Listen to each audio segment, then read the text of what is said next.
When night falls and your eyes begin to close, the world around you softens into silence. You slip beneath the blanket, unaware that your journey is about to begin not outward, but inward. As the lights go out in your room, an entire universe lights up within your brain.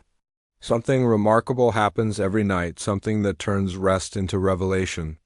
We often treat dreams as bizarre, random nonsense funny stories to share over breakfast or strange fragments that fade before we can grasp them. But science tells us something very different. When you dream, your brain is far from idle. It becomes one of the most active, complex, and mysterious systems in nature. Tonight, as you fall asleep, we're going to step inside that your brain and explore what really happens when you dream. This is not just about sleep. This is about the hidden intelligence, emotion, creativity, and healing that unfolds while the world thinks you're resting. Welcome to the Sleepy Scientist. Let's dream together. As you lie still in bed, your brain begins the first step in a profound transformation.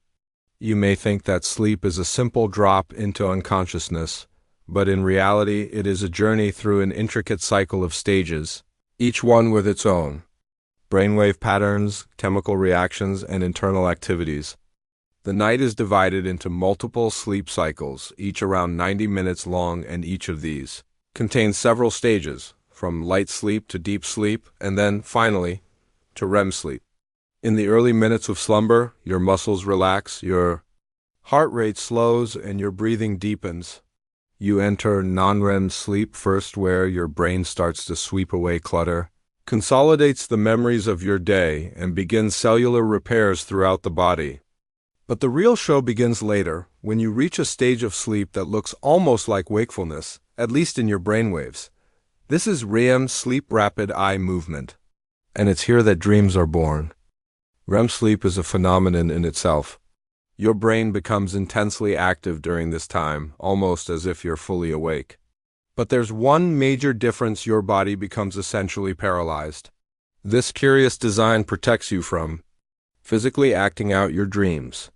Without it, you might run, punch, or speak out loud as your mind journeys through bizarre landscapes. But with this paralysis, your consciousness is free to roam, unchained by the limits of your physical world.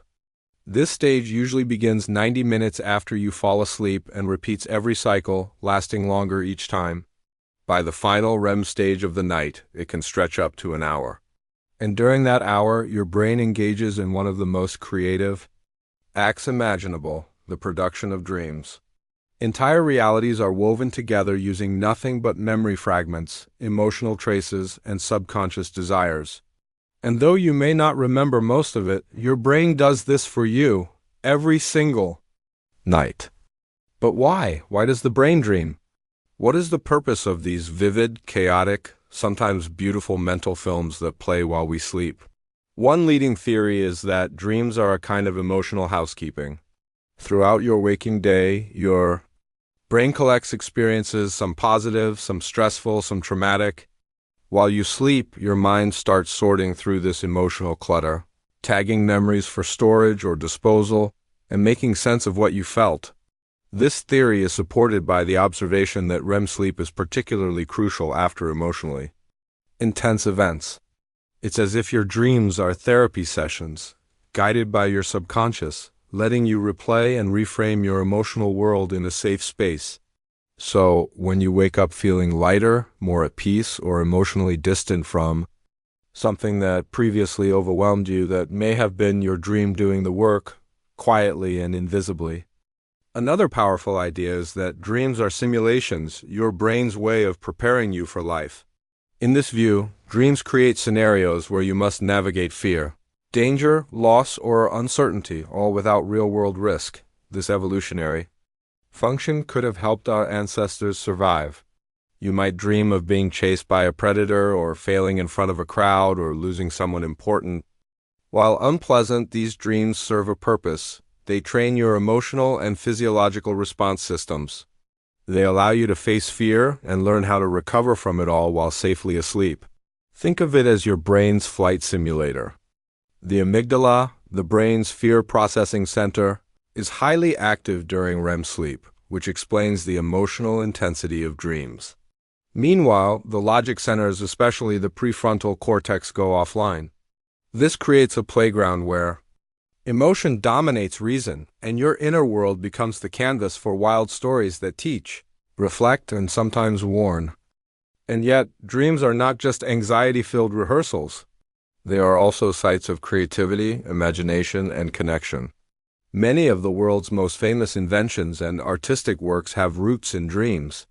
Salvador Dali purposely interrupted his sleep to capture dreamlike images. The melody of yesterday came to Paul McCartney in his sleep. Thomas Edison used naps as creative workshops, holding metal balls in his hands to wake himself at the edge of dreaming, capturing ideas before they slipped away. Even scientific breakthroughs, like the structure of DNA and the invention of the sewing machine, were reportedly inspired by dreams. This tells us something remarkable. When the rational mind steps aside, the creative mind blooms. Your brain, without the constraints of logic or social expectation, begins to remix thoughts, memories, and feelings into brand new ideas. So every night as you sleep, you may also be creating stories, art, solutions, and meaning all woven into the fabric of your dreams. So how exactly does your brain build these dreams? What regions light up, and what do they do? First, the limbic system, the brain's emotional core, activates, especially the amygdala and hippocampus. This is why dreams are emotionally charged, even when they don't make logical sense.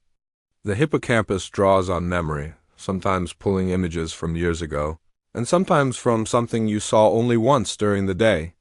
These memories are then rearranged by your visual cortex, which paints the scene in vivid detail. But what's missing is the strong oversight of your prefrontal cortex, the rational part of your brain. That's why dreams ignore time, break physics, and often feel surreal. Your mind can show you your childhood home floating in space, or have you talking to a version of yourself, or witnessing events from the perspective of someone else. It's storytelling without boundaries, and yet somehow it still reflects something very real about you.